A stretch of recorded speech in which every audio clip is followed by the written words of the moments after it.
gasket ng AGR. Natin muna.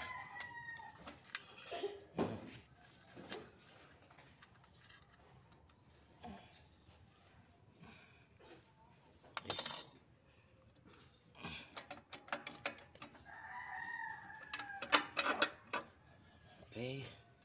AGR valve pull out for D56. Ha? Hindi. Ay, yung tatanggalin. Oo. Pati intake manifold. Buyan.